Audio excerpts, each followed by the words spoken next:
जय महाराष्ट्र. शिवर्धीचा भरत चाललेला आहे. येत असताना मी अनेक बस पाहत होतो. अजूनही उमेदवार आपले एक एक एक येत आहेत. प्रचार सभा चालू आहे, डोर टू डोर चालू आहे. गेले 10 दिवसातच आपण सगळ्या जे काही प्रचार तो सुरू केलेला आहे. पण कितीही काही म्हटलं आणि कितीही कोणाचा प्रचार असला तर याच एक निश्चित आहे की हा क्षण जो आहे तो ऐतिहासिक आहे. मुंबईसाठी ऐतिहासिक आहे की शिवतीर्थावर उद्धव साहेब आणि राज साहेब हे आज एकत्र एका सभेत बोलणार आहेत आणि मुंबईसाठी बोलणार आहेत.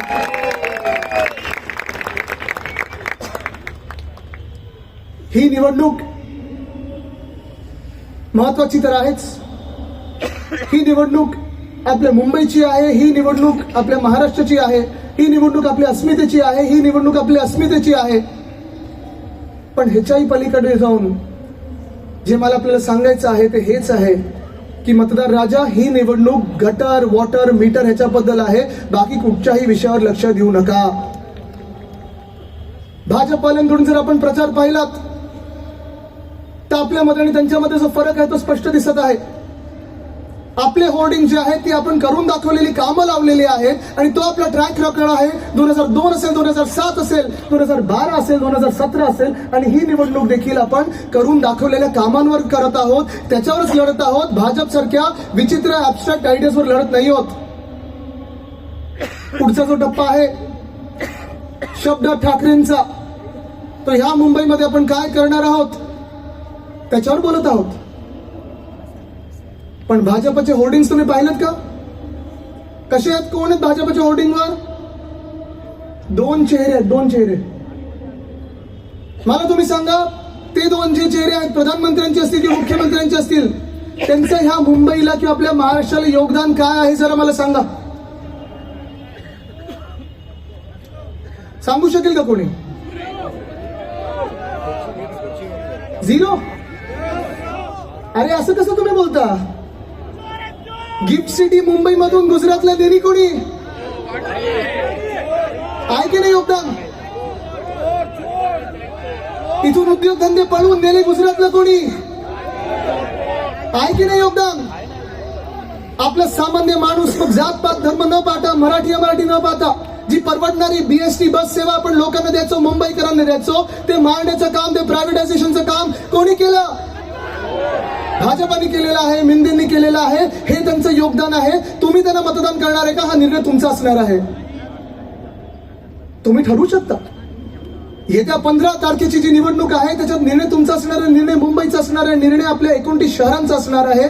आणि हा निर्णय असा आहे की एका बाजूला शिवशक्ती म्हणजे शिवसेना, उद्धव बाळासाहेब ठाकरे, महाराष्ट्र नवनिर्माण सेना, राष्ट्रवादी काँग्रेस, आणि जेव्हा मी शिवसेना बोलतो किंवा राष्ट्रवादी काँग्रेस बोलतो ते एकच आहेत. दुसरी कुठच्या ज्या टोळ्या आहेत त्या दुसरे पक्ष नाहीत, त्या टोळ्या आहेत हे लिहून ठेवा. पण आपली ही युती आहे, आपली ही आघाडी आहे, शिवशक्ती म्हणून आपण चाललेलो आहोत पुढे. एक ठोस कार्यक्रम घेऊन चाललेलो आहोत पुढे की होय आम्ही हे करून दाखवणार आहे. ना आपला ट्रॅक रेकॉर्ड आहे. कदाचित आपण एकमेव पक्ष असू ज्यांनी या सगळ्या निवडणुका मुंबई महानगरपालिकेच्या आपण करून दाखवलेल्या कामांवर जिंकलेल्या आहेत. आपण मॅनिफेस्टो, आपला वचननामा जो होता ती वचनपूर्ती किती झालेली आहे ह्याच्यावर जिंकत आलेलो आहोत. मनसेचं जर पण पाहिलं तर राज साहेब जेव्हा जेव्हा भाषण करतात आणि नाशिकचा उल्लेख येतो, मला त्यांच्या डोळ्यामध्ये ते एक प्रेम दिसतं, ती एक भावना दिसते की 2012 पासून 2017 पर्यंत नाशिकचा जो काही विकास झाला तो त्यांनी लक्ष घालून केलेला आहे, प्रेमाने केलेला आहे, अभिमानाने केलेला आहे. असे हे 2 बंधू एकत्र येत आहेत. पण दुसऱ्या बाजूला जी भाजप आहे, गेल्या 2-3 वर्षामध्ये आपण पाहिलेले लूट लूट लूट, भ्रष्टाचार भ्रष्टाचार भ्रष्टाचार, अमुक बोला तमुक बोला. परवाकडे माझा एक तो व्हिडिओ खूप व्हायरल झाला. आज पण मला लोक बोलत होती की तुम्ही परत त्यांच्यासारखं बोलणार का? मी बोललो कदाचित नसेलचा प्रॉब्लेम होईल, पण प्रयत्न करूया. कारण ते आवाज सगळीकडे घुमणार आहे तुमच्या व्हॉट्सअपवर. एकच विषय घेतात कुठे गेलो की आमची मुंबईमध्ये सत्ता येणार आणि सत्ता आल्यानंतर अध्यक्ष महोदय, मोदी साहेब, आम्ही काय चाललंय हो? कशासाठी हे सगळं? मुख्यमंत्री महोदय, तुम्ही मुख्यमंत्री 7 वर्ष या राज्याचे आहात, हे विसरू नका. तुम्ही या महाराष्ट्राचे गृहमंत्री, गेल्या 12 वर्षामधून 10 वर्ष तुमच्याच हातात गृह खातं राहिलेलं आहे. हे कर्तव्य बांगलादेशांना ओळखणं आणि काढण्याचं हे 10 वर्ष तुमच्या हातात होतं. ही जिम्मेदारी, ही जबाबदारी ही तुमच्या हातात होती. जर तुम्ही तिथे चुकला असाल तर सरळ सरळ येऊन सांगा आम्ही चुकलो, अजूनही आम्हाला बांगलादेशी सापडलेले नाहीत आणि ही निवडणूक त्याच्याबद्दल नाहीच आहे. किंवा असंही असू शकतं की मुख्यमंत्री महोदय प्रधानमंत्री महोदयांवर टीका करतात ज्यांची सत्ता बहुमत दिल्लीमध्ये 12 वर्ष आहे. कारण बांगलादेशानं ओळखण्याचं काम, बांगलादेशाने इथून काढण्याचं काम हे केंद्र सरकारचं आहे आणि राज्य सरकारचं आहे. पण मी तुम्हाला पुन्हा एकदा आठवण करून देतो, या खोट्या आश्वासनावर जाऊ नका, त्यांच्या फेल्युअरवर जाऊ नका. कारण ही निवडणूक आहे तुमच्या गल्लीची आहे, आपल्या बीएसटी बसची आहे, आपल्या पाणीची आहे, वॉटर गटर मीटर ह्याची आहे, मुंबई महानगरपालिकेची निवडणूक आहे. आणि मुंबई महानगरपालिकेचं जेव्हा आपण बोलतो तेव्हा आपण करून दाखवलेली कामं आहेत ती सगळी तुमच्या डोळ्यासमोर आहेत.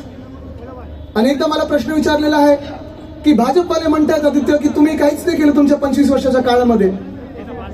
इथे सगळे जे महापौर बसलेले आहेत, जे उपमहापौर होते, जे नगरसेवक होते, त्यांना विचारा काय किंवा मला विचारा, कधीही मला तुम्ही विचारलं, झोपेतून उठवलं तरी विचारलं की 25 वर्षात तुम्ही काय केलं, तर मी तुम्हाला सांगू शकतो की आपण काय काय केलं ह्या मुंबईमध्ये. होय, अभिमानाने सांगू शकतो. गेल्या 25 वर्षामध्ये 1997 मध्ये जेव्हा पहिली आपली सत्ता आली मुंबई महानगरपालिकेमध्ये 600 कोटीची तूट होती. कुठेही छुपा कर न लावता, कुठेही टोल न लावता, कुठेही छुपा कर वाढवता आपण या मुंबईमध्ये ती तूट भरून काढली आणि 92,000 कोटीच्या ठेवी निर्माण केल्या. हे आपलं आर्थिक नियोजन आहे, हे आपण हिशोब देणारं काम करतो आणि ही आपल्या मुंबईवर जोपासण्याची जी एक प्रथा चालवली आहे ती आपण आतापर्यंत परंपरा पाळत आलेलो आहोत. पण मग तुम्ही विचारा, मग ठेवींचं काय केलं? या ठेवी ज्या होत्या त्या प्रत्येक आपल्या अर्थसंकल्पामध्ये प्रत्येक वर्षी आपण त्याचा हिशोब दिला, पैशाचा हिशोब दिलेला आहे आणि या ठेवी आपण मुंबईकरांच्यासाठी वापरलेल्या आहेत. जात पात धर्म भाषा प्रांत न पाहता जो कोणी मुंबईकर असेल त्याची सेवा करण्यासाठी वापरलेलं आहे. होय, मी अभिमानाने सांगतो की आपण ते काम करून दाखवलेलं आहे. 3 गोष्टी आहेत महत्वाच्या इथे. एक म्हणजे आरोग्य सेवा. आज पण मी दावा करून सांगतो, चॅलेंज देतो मुख्यमंत्र्यांना, ते 3,000 रुपये देणार आहेत. काम दाखवणे 3,000 रुपये बोलतायत. मला 3,000 रुपये नको. तुम्ही ज्या लाडक्या बहिणींना 2100 सांगितले ना, पहिले ते 2100 द्या, मग 3,000 रुपयाची बोलणी करा. चला, मी तुम्हाला 6,000 रुपये देतो, तुम्ही चला माझ्याबरोबर कोस्टल रोडला मुख्यमंत्री महोदय. पण आपल्या मुंबईमध्ये जी आरोग्य सेवा आहे जगात कुठेही नसेल असं आपली महानगरपालिका आहे. आपल्या महानगरपालिकेचं काम किंवा कुठच्याही महानगरपालिकेचं काम, पहिलं कर्तव्य जे असतं ते प्राथमिक आरोग्य केंद्र, प्रायमरी हेल्थ केअर सेंटर असतं. कदाचित आपल्या देशातली काय जगातली एकमेव महानगरपालिका असेल जिची नुसतं प्राथमिक आरोग्य केंद्र नाहीत तर हॉस्पिटल स्वतःची आहेत, ट्रॉमा केअर सेंटर स्वतःचं आहे, ओपीडी स्वतःचे आहेत आणि त्याच्याही पुढे जाऊन 4 मेडिकल कॉलेजेस बनवणारी ही आपली एकमेव महानगरपालिका आहे. ह्याचा आपल्याला अभिमान असायलाच पाहिजे. या मुख्यमंत्री महोदय कधी आणि पहा आम्ही काय काम केलेलं आहे. शिक्षणाचा जर विचार केला तर आपल्या मुंबई महानगरपालिकेचा पुन्हा एकदा सांगतो, जगात कुठेही उदाहरण नसेल असं आपण काम केलेलं आहे. 1235 शाळा आहेत. 8 माध्यमांमधून म्हणजे इंग्रजी आहे, सेमी इंग्लिश आहे, मराठी आहे, गुजराती आहे, उर्दू आहे, तमिळ आहे, तेलुगू आहे, कन्नड आहे, ह्या सगळ्या भाषांच्या माध्यमातून आपण 3.25 लाख विद्यार्थ्यांना शिक्षण देतो. इथेच थांबलो नाही. उद्धव साहेबांनी 2011 साली प्रत्येक ठिकाणी आपण पाहिलं असेल टॅब्स आणलेत लहान मुलांच्या दप्तरामध्ये, म्हणजे दप्तरचं ओझं कमी होईल. डिजिटल क्लासरूम आणले, व्हर्च्युअल क्लासरूम आणले, हात दाखवा बस थांबवा, गणवेशधारक विद्यार्थ्यांसाठी मोफत बस सेवा आणली. आणि इथेच थांबलो नाही तर देशात कुठेही नसेल आपल्या आणि जगात कुठेही नसेल तसं मराठी अनिवार्य तर केलंच, पण एसएससी बोर्ड सोबत आपण आयजीसीएसई बोर्ड आणला, आयबी बोर्ड आणला, जे जागतिक बोर्ड आहेत, सीबीएसई बोर्ड आणला, आयसीएसई बोर्ड आणला. मला अभिमान ह्या गोष्टीचा आहे की ज्या शाळा बंद पडत चाललेल्या, ज्या शाळांमध्ये गळती लागलेली, आपण हे सगळं मुंबई पब्लिक स्कूल म्हणून हे ब्रँडिंग केल्यानंतर, चांगल्या शाळा, दर्जेदार शाळा दिल्यानंतर 4,000 सीटसाठी 10,000 ऍप्लिकेशन झाले 2021 साली. मला लोकांनी फोन केले की आम्हाला पत्र द्या तुमचं. अभिमान वाटतो या गोष्टीचा. आपल्याला लॉटरी काढायला लागली या शाळांसाठी. हे मॉडेल आपल्याला मुंबईत न्यायचं, पुण्यात न्यायचं, सगळीकडे न्यायचं. पाण्याचं जर विचारलं तर मुंबई महानगरपालिका कदाचित एकमेव महानगरपालिका ज्या क्षमतेने, ज्या ताकदीने आपण काम करतो, ज्या हिमतीने आपण काम करतो. आपली स्वतःची धरणं आहेत आणि हिंदू हृदय सम्राट बाळासाहेब ठाकरे मिडल वैतरणा धरण हे आपण करून दाखवलेलं आहे. आपल्या काळात झालेलं आहे. कुठेही छुपा कर लावला नाही, कुठेही पाण्याचा दर वाढवला नाही.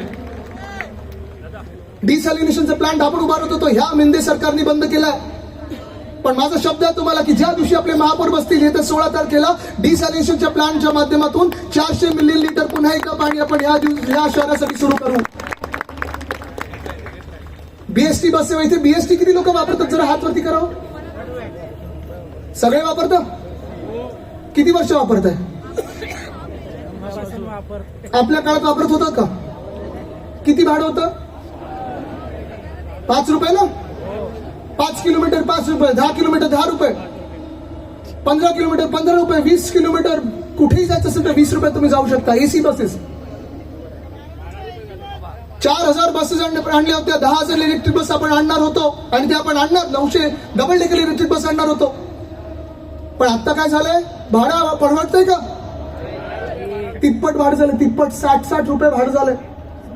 वेटिंग किती आहे? 40 मिनिटं 50 मिनिटं रांगेत आपण उभे आहोत. ही आपली बीएसटी बस आपल्या काळात 35 लाख लोक प्रत्येक दिवशी वापरायचे. ते तर बस पण कमी केली, जुने रूट बंद केलेत, भाडं वाढवलेलं आहे, रांगा वाढलेल्या आहेत आणि 35 लाखावरनं जवळपास 20-22 लाखावर रायडरशिप आलेली आहे. पण इथेच थांबलो नाही आपण.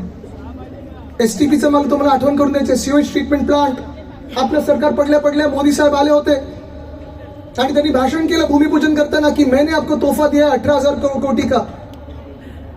मी आज मुंबईकरांना सांगू इच्छितो की सिवेज ट्रीटमेंट प्लांट हे आपलं काम आहे. त्यांचं चांगलं योग्य होता की त्यांनी भूमिपूजन केलं, कारण त्यांनी गद्दारी करून आपलं सरकार पाडलं होतं. पण ते 18,000 कोटी पण हे दिल्लीकडून आले नव्हते, केंद्र सरकारकडून आले नव्हते, भाजपाकडून आले नव्हते.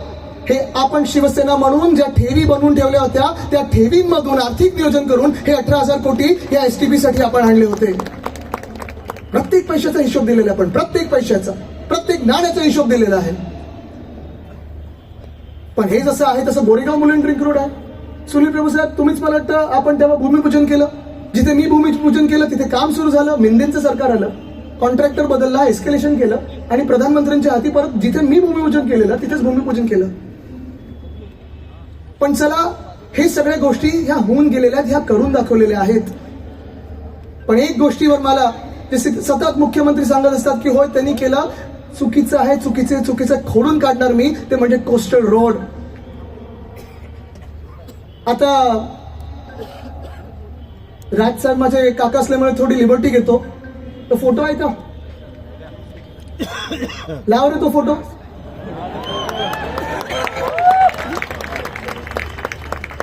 हे जिओ टेक्निकल सर्वेचं काम आहे.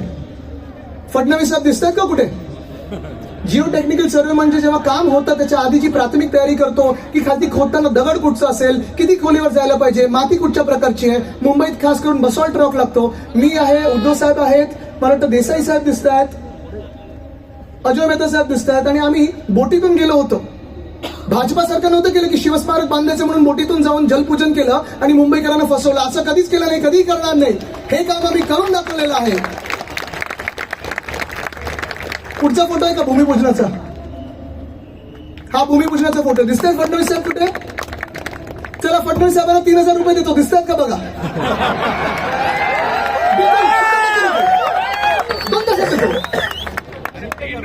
हा भूमिपूजनाचा फोटो आहे. डिसेंबर मध्ये महाडेश्वर साहेब महापौर असताना केलेलं आहे आपण भूमिपूजन आहे. विशाखाताई दिसत आहेत, सगळे दिसतात तिथे. आता ह्याच कार्यक्रमात भाजपाने बहिष्कार टाकला होता. स्वतःच्या कार्यक्रमावर कधी बहिष्कार टाकू शकतो का कोणी? पण हे भूमिपूजन आपण डिसेंबर 2018 साली केलं होतं. पुढचा फोटो आहे का?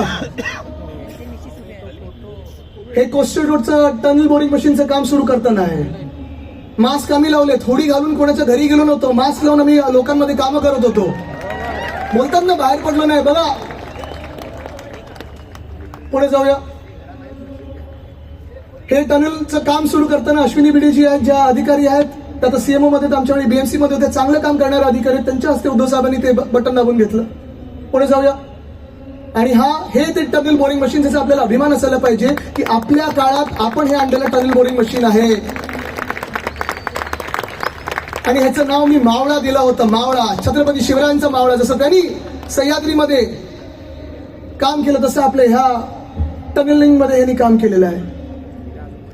पण ही सगळी कामं जी आहेत ही आपण अभिमानाने केलेली आहेत आणि ही सगळी कामं छाती ठोकपणे हे सगळे आपले उमेदवार जेव्हा घरोघरी जात आहेत तेव्हा सांगत आहेत की होय आम्ही करून दाखवलं. ही निवडणूक मुंबईच्या अस्मितेची जरी असली, ही निवडणूक आपल्या अस्तित्वाची जरी असली, जसं मी सांगतो सातत्याने की होय आपण लढा देत आहोत, कोणाच्या विरुद्ध नाही आहोत आपण, पण निश्चितपणे जी भाजपची वृत्ती आहे, जी महाराष्ट्र विरोधी वृत्ती आहे, जी महाराष्ट्र द्वेष्टी वृत्ती आहे भाजपची, परवा जे अन्नमलाई आले, मी अन्नमलाईना सांगतो की अन्नमलाई इथे आमच्याकडे खूप देशातल्या प्रत्येक राज्यातून येऊन इथे राहिलेले मुंबईकर आहेत. आम्ही त्यांना मुंबई म्हणून ओळखतो, मुंबईकर म्हणून ओळखतो. तुम्ही अन्नमलाईजी स्वतःचं जे मतदारसंघ आहे तिथे पहा, तुम्ही तुमचं डिपॉझिट स्वतःचं गेलेलं आहे आणि तुम्ही आम्हाला इथे येऊन सांगता मुंबई काय आणि मुंबई कोण आहे. पण ह्या सगळ्या कॅरेक्टरांकडे लक्ष देण्याची गरज नाही आपल्याला. कोविडच्या काळात अख्ख्या देशाने पाहिलेलं आहे की आपण मुंबई कशी हाताळली, महाराष्ट्र कसं हाताळलं. आज ही वेळ आलेली आहे की प्रचार संपायला 2 दिवस आहेत. मी आज तुम्हाला विचारतो, तुम्ही निर्णय केलाय का? मतदान किती तारखेला आहे? काय मार्च, मे, फेब्रुवारी, जानेवारी नक्की ना? आता ह्या 2 दिवसांमध्ये तुम्हाला पुन्हा एकदा घरोघरी जायचं आणि तुमचा निर्णय ठरला असेल तर मी जे तुम्हाला प्रश्न विचारणार आहे त्याचं तुम्ही उत्तर मला नंतर द्यायचं. पण एक शेवटचा मुद्दा तुम्हाला महत्वाचा सांगायचा आहे. जे आपण सातत्याने बोलतोय की आपला टक्का, मराठी टक्का टिकला पाहिजे. आपल्या राज्यामध्ये आणि आपल्या मुंबईमध्ये शासकीय कर्मचारी आहेत, पोलीस कर्मचारी आहेत, मुंबई महानगरपालिकेचे कर्मचारी आहेत. त्यांना मी इकडचे जे आपले महापौर आणि उपमहापौर त्यांचं पण अभिनंदन करतो की त्याच कर्मचाऱ्यांना आपण आता सरकार, केंद्र सरकार 7वं वेतन आयोग वगैरे लावण्याचा विचार करते केंद्रातल्या. आपण मला वाटतं 9व्या पर्यंत पोहोचलो, पण तिथेच थांबणार नाही आपण. जे आपले महानगरपालिकेचे कर्मचारी आहेत, शासकीय कर्मचारी आहेत, जे वारंवार ज्या लोकांना म्हणजे पोलिसांना हे सरकार फसवतं की आता घरं देऊ, पोलिसांना देखील, फायर ब्रिगेडला देखील हा आमचा शब्द आहे की आपल्या बीएमसीच्या एस्टेट प्रॉपर्टीवर परवडणारी घरं गिरणी कामगारांपासून या सर्व सरकारी कर्मचाऱ्यांना आपण मुंबईत दिल्याशिवाय राहणार नाही. तसं बीडीडीचं आपण काम केलं. बीडीडी मध्ये पण आपण पाहिलं असेल, एक बरोबर आहे, देवेंद्र फडणवीस साहेबांनी 2016ला नारळ फोडून निघून गेले होते. 16 ते 20 काही काम झालं नाही, कॉन्ट्रॅक्टर पळून जाणार होते. मग आम्ही थोडं डिझाईन बदललं आणि 1 ऑगस्ट 2021ला जे काम सुरू झालं ते 2025 पर्यंत चावी वाटप हा पहिल्या टप्प्याचा झालेला आहे. भाव खायला हे 3 गेले होते, पण प्रत्येकाने एकाच व्यक्तीचे आभार मानले, ते म्हणजे उद्धव बाळासाहेब ठाकरे. ह्या मुंबईचा विश्वास आहे उद्धव साहेबांवर. सोबत राज साहेबांची ताकद आलेली आहे, पवार साहेबांचे आशीर्वाद आहेत. जेव्हा ठाकरे आणि पवार ह्या महाराष्ट्रासाठी एकत्र येतात ना, हा बुलंद आवाज महाराष्ट्राचा तख्त दिल्लीचा हलवू शकतो. ही आपल्यामध्ये ताकद आहे.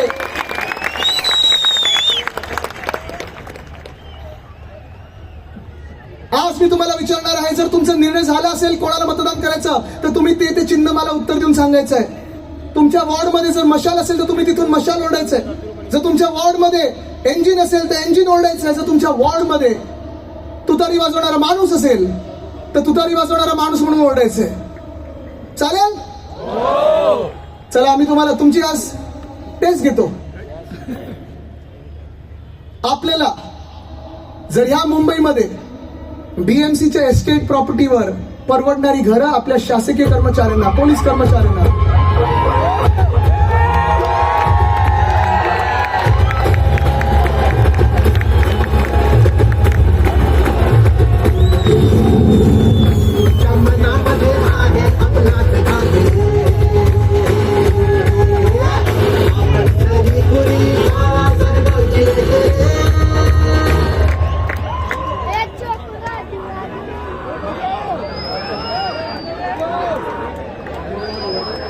मागे येतो तुम्ही. अच्छा, यायचेत.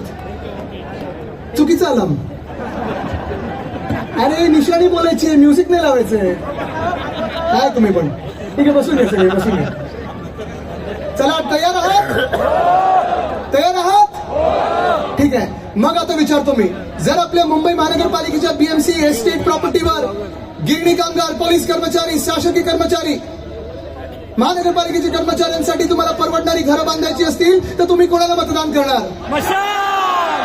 जर आपल्या मुंबईमध्ये जसं उद्धव साहेबांनी 500 स्क्वेअर फुटापर्यंत प्रॉपर्टी टॅक्स माफ केला, 700 स्क्वेअर फुटापर्यंत माफ करून घ्यायचं असेल तर तुम्ही कोणाला मतदान करणार? आपल्या मुंबई महानगरपालिकेच्या माध्यमातून 100 युनिट पर्यंत वीज मोफत पाहिजे असेल तर तुम्ही कोणाला मतदान करणार? आपल्या बीएसटीच्या बस ह्या 10,000 पर्यंत न्यायच्या असतील तर तुम्ही कोणाला मतदान करणार? मोफत बस महिलांसाठी सुरू करायची असेल तर तुम्ही कोणाला मतदान करणार? बसचं भाडं रद्द करायचं असेल तर तुम्ही कोणाला मतदान करणार? भाडं रद्द करायचे असेल तर कोणाला मतदान करणार? महामानव डॉक्टर बाबासाहेब आंबेडकरांच्या नावाने जर तुम्हाला सर्वात मोठी लायब्ररी बांधायची असेल तर तुम्ही कोणाला मतदान करणार? लहान मुलांसाठी पाळणा घरं बांधायची असतील तर कोणाला मतदान करणार? मुंबईत चांगले रस्ते पाहिजे असतील तर कोणाला मतदान करणार? मुंबईत शुद्ध पाणीसाठी डिसॅलिनेशनचा प्लांट बनवायचा असेल तर कोणाला मतदान करणार? मोकळी मैदानाचं मोकळीच ठेवायची असतील आणि बिल्डरांच्या घशात नसतील टाकायची तर कोणाला मतदान करणार? जर आज आपल्याला या मुंबईमध्ये चांगलं कॅन्सरचं हॉस्पिटल बांधायचं असेल तर तुम्ही कोणाला मतदान करणार? जे हॉस्पिटल भाजपला प्रायव्हेटाईज करायचे ते प्रायव्हेटाईज करून येतात 5 असून मेडिकल कॉलेजेस बनवायचे असतील तर तुम्ही कोणाला मतदान करणार? महानगरपालिकेमध्ये जसे आपल्या 10वी पर्यंत शाळा आहेत 12वी पर्यंत ज्युनियर कॉलेज करून घ्यायचं असेल तर तुम्ही कोणाला मतदान करणार? घरकाम करणाऱ्या महिलांसाठी नोंदणीकृत करून 1,500 रुपये सन्मान निधी म्हणून आपल्याला द्यायचं असेल तर तुम्ही कोणाला मतदान करणार? टोळी महिलांना सन्मान निधी द्यायचा असेल तर तुम्ही कोणाला मतदान करणार? ही मुंबई जर वाचवायची असेल तर तुम्ही कोणाला मतदान करणार? तुमची ओळख जात पात धर्मपंथ न पाहता जर मुंबईकर असेल तर तुम्ही कोणाला मतदान करणार? जर तुम्हाला राज्यसभेला मतदान करायचं असेल तर तुम्ही कोणाला मतदान करणार? जर तुम्हाला उद्धव बाळासाहेब ठाकरे मतदान करायचं असेल तर तुम्ही कोणाला मतदान करणार? जर तुम्हाला आपल्या मुंबईला जिंकवायचं असेल आणि दिल्ली समोर ताट मानेने उभे करायचं असेल तुम्ही कोणाला मतदान करणार? हिंदू सम्राट बाळासाहेब ठाकरेंना मतदान करायचं तर तुम्ही कोणाला मतदान करणार? पवारसाहेबांना मतदान करायचं तर तुम्ही कोणाला मतदान करणार? तुमच्या आमच्या मुंबईसाठी तुम्हाला मतदान करायचं तर कोणाला मतदान करणार? आपल्या भविष्यासाठी मतदान करायचं असेल तर तुम्ही कोणाला मतदान करणार? आपल्या भवितव्यासाठी करायचं असेल मतदान तर कोणाला मतदान करणार? आपला वचननामा वचनपूर्ती करून द्यायची असेल तर